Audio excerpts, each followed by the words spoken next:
どんなに世界一のゴッドハンドになって世界大会で優勝しても、それを届けることができなかったら価値がないんですよ。タクトさんから学ぶと一流のセラピストになれると思います。伝えてこそ価値なんだ。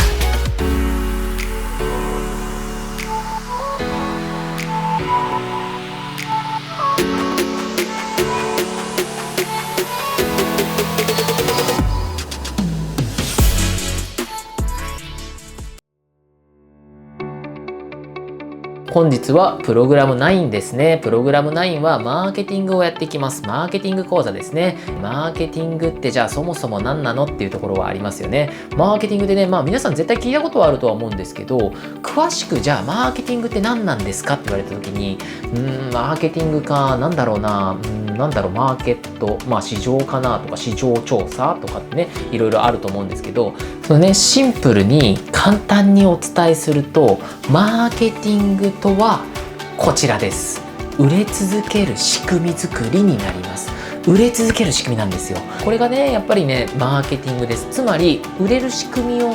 作り出すところからマーケティングって始まります。例えばセラピストで言ったら、太鼓式を学ぶのか、アロマを学ぶのか、ロミロミを学ぶのか、例えばね、小顔矯正学ぶのかっていうのも、実はこれマーケティングなんですよ。どの技術学べば売れるのかって考えるのもマーケティング。企業だったらね、商品をどういう商品を生み出すのかな、どういう商品を生み出すっていうところから実はマーケティングって始まります。で、それをどうお客様に伝えるかで、どんなお客様に伝えるかっていうのもマーケティングだし、それをどう見せるかっていうのもマーケティング、そしてどう相手に届けるかもマーケティングで、その届けた後にお客様がリピートし続けるような仕組みを作るのもマーケティングになってくるので、これね、もう本当にシンプルに売れ続ける仕組み作りなので、ここが分かってないとマーケティングをおろそかにしちゃうんですよ。セラピストさんってね、ものすごくね、職人肌の人も多いですし、ものすごくね、努力される方多いです。すごく技術をね、もう本当に技術の練習をいっぱいしていってね、ものすごいゴッドハンドになる人も多いんですけど、いざじゃあね、独立してみるとマーケティングができてなくて失敗する人をね、僕はね、いっぱい見てきました。なのでぜひですね、このセラピストオンラインアカデミー、もちろん技術もお伝えしていくしね、世界一のね技術をお伝えするんですが、僕の強みって実はこのマーケティングの力にあります。どんなに世界一のゴッドハンドになって世界大会で優勝しても、それを届けることができなかったら価値がないんですよ。つまり僕が皆様にお会いして皆様がここに入校していただいたのも、実はマーケティングの力で、学びたいっていう皆様にこういうものがありますよっていうのを適切に伝えることができたからこそ、このセラピストオンラインアカデミーはね、何百人の人に入校していただいて、これだけね、たくさんの方がね学んでくださってるっていうので、実はこのマーケティングがすごく大事になってきます。では今日はね、マーケティングの中でも一番最初にやるべきところ、そしてめちゃくちゃ重要なところをやっていくので、皆さんもう本当にペンと紙を持ってね、めちゃくちゃメモを取ってね、勉強していただければと思います。はい、今日は指名されるブランディングっていうのをやっていきます。指名されるためのブランディング作りです。これ皆さんブランディングね、すごく大事だっていうのは分かってるけど、なかなかできてない人が多くてですね、もったいないんですよ。ブランディングがしっかりできればね、ものすごいメリットがたくさんあります。なので今日はですね、もうブランディングとは何かっていうところをね、しっかりお伝えしていって、フレームワークまでね、しっかりお伝えしていきます。じゃあブランディングとはって言われた時に、皆さんブランディングって何ですかって言われたら、ってちょっと悩みますよね。ブランディングって何かっていうと、難しいんですけど、簡単にねこう捉えることができます。それはね、じゃあブランドってそもそも何なのか。ブランディングっていうのはブランド ING、ブランドをしている状態ですよね。ブランドっていうのをしている状態。じゃあブランドってそもそも何なのかっていうと、これね、商品やサービスを識別もしくは区別するための消費者のイメージなんですよ。消費者が頭の中で抱いているイメージっていうのがブランドになります。そもそもじゃあブランドってどういう意味があるのか、これね語源から調べていきます。僕ね語源大好きなんですよ。はい、語源をね調べていくと、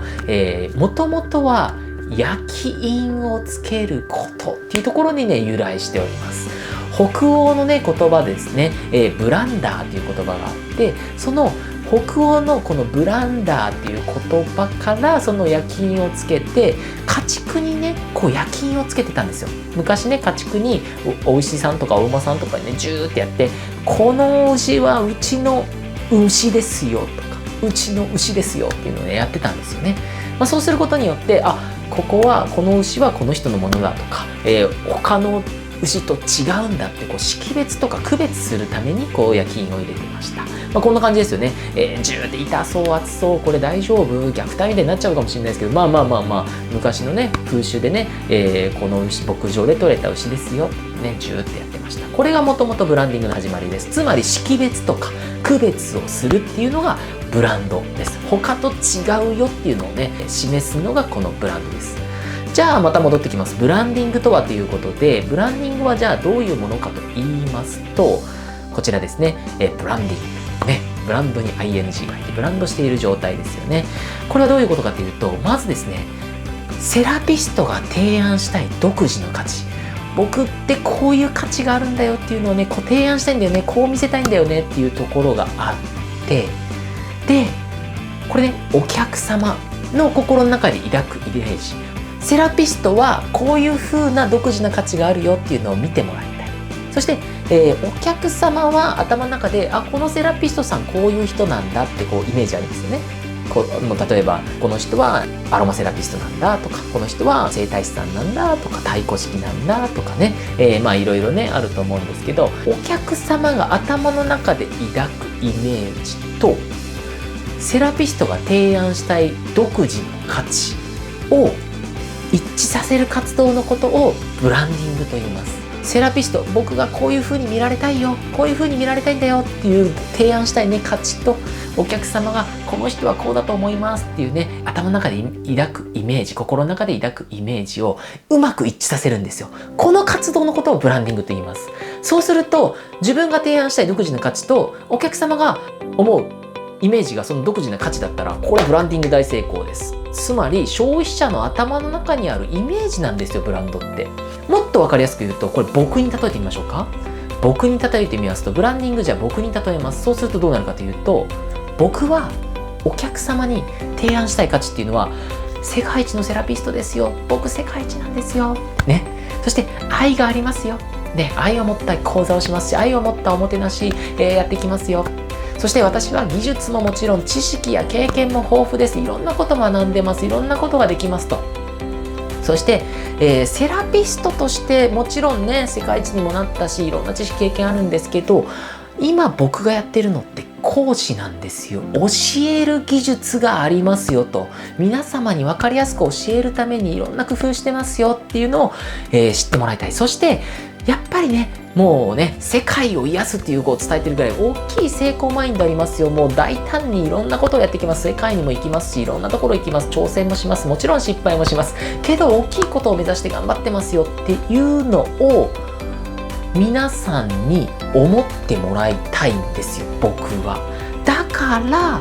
これが成功した状態ってどうなるかというと、こう見てくれた人、僕のことをこの人から学んだら一流のセラピストになれそうだなとか、愛されそうだなとか、成功しそうだな、指名が増えそうだな、なんか川上さん見てるとワクワクするなって思ってもらえたら、僕のブランディングは大成功だってことです。どうですか皆さん、僕のイメージってどうですか？僕のイメージです。皆さんから見た僕のイメージってどんなイメージですか？僕が頭の中で描いた提案したい独自な価値と、皆さんが僕に対するイメージって一致してますか？僕はブランディングをすることによって、ここの一致させる活動、僕が提案したい価値と僕のことを思ってくれてる人たちの頭の中にあるイメージを僕はねブランディングとしてこうやってやってます。なのでおそらく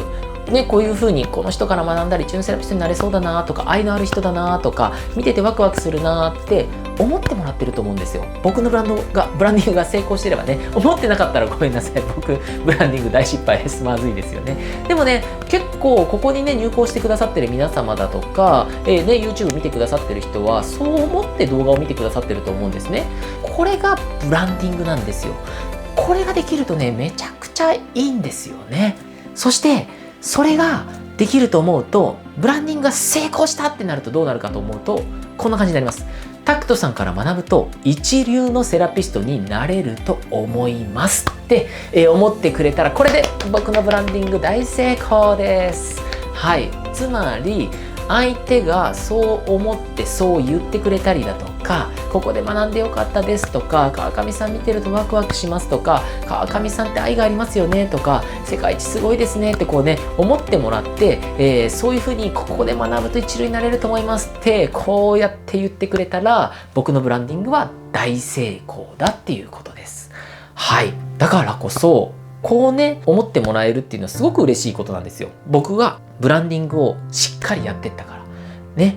それはね、世界一になってから徐々にブランディングをね、やっていきました。世界一になってすぐはできなかったんですよ。全然できなかったんですけど、僕はね、世界一になって、じゃあこれでね、世界一だと思ったら、世界がまるで何も変わらなかったんですよ。世界一になりました。友達からとかね、もともと知ってくれてた方からは、おめでとうって言われて、ありがとうみたいな。で、よし、じゃあこれでスクール大忙しになるのかなとか、で、サロンも大忙しかなって、テレビとか取材来ちゃうかなみたいな感じでね、ちょっと調子乗ってたら、全く何も変わんなかった。全く。ね。みたいな。ちょっと表紙外れみたいな。で、その時にね、ある YouTuber さんに出会って言われたのが、やっぱりね、先ほど言ったように、世界一取ること自体には価値がないんだよと。世界一取ったこと、その技術、それを皆さんに伝えて、みんながすごいなって思ったり、この人から学べるよって思ってもらって、初めて価値になるんだって言われて、伝えてこそ価値なんだと。それまでね、ただなりましたってこと自体、現象自体には意味がないと。なるほどと。まあそりゃそうですよね。価値ないです。なので僕はそこからブランディングをしっかり意識して、発信活動をめちゃめちゃするようになりました。もちろん YouTube もそうだし、Instagram、TikTok、Twitter など、様々なところでブランディングを意識したような発信をしております。なのでそれができたら何が起きたかというと、ブランディングのメリットをねものすごく享受することができます。もう受け取れるんですよ。ブランディングってむちゃくちゃメリットあるんですよ。皆さんこれね聞いたらね、ブランディングやらないとやべえって思います。本当に。なのでぜひですね、このねブランディングのメリット皆様に今日お伝えしますので、これ見てうわやらないとやべえなと思った人はブランディングを意識して、作っていきましょう。でしっかりフレームワークでお伝えするので、すぐにね皆さんのブランド力をね作っていきます。なので、このねブランディングの授業が終わった頃には、自分がどう見られたいかだとか、どういうふうにブランド価値をね、独自の価値をね相手に伝えていくかっていうところもねお伝えしていきますので、ぜひですね皆さんここからしっかり学んでみてください。はい、ではですねこの6つのメリットがあります。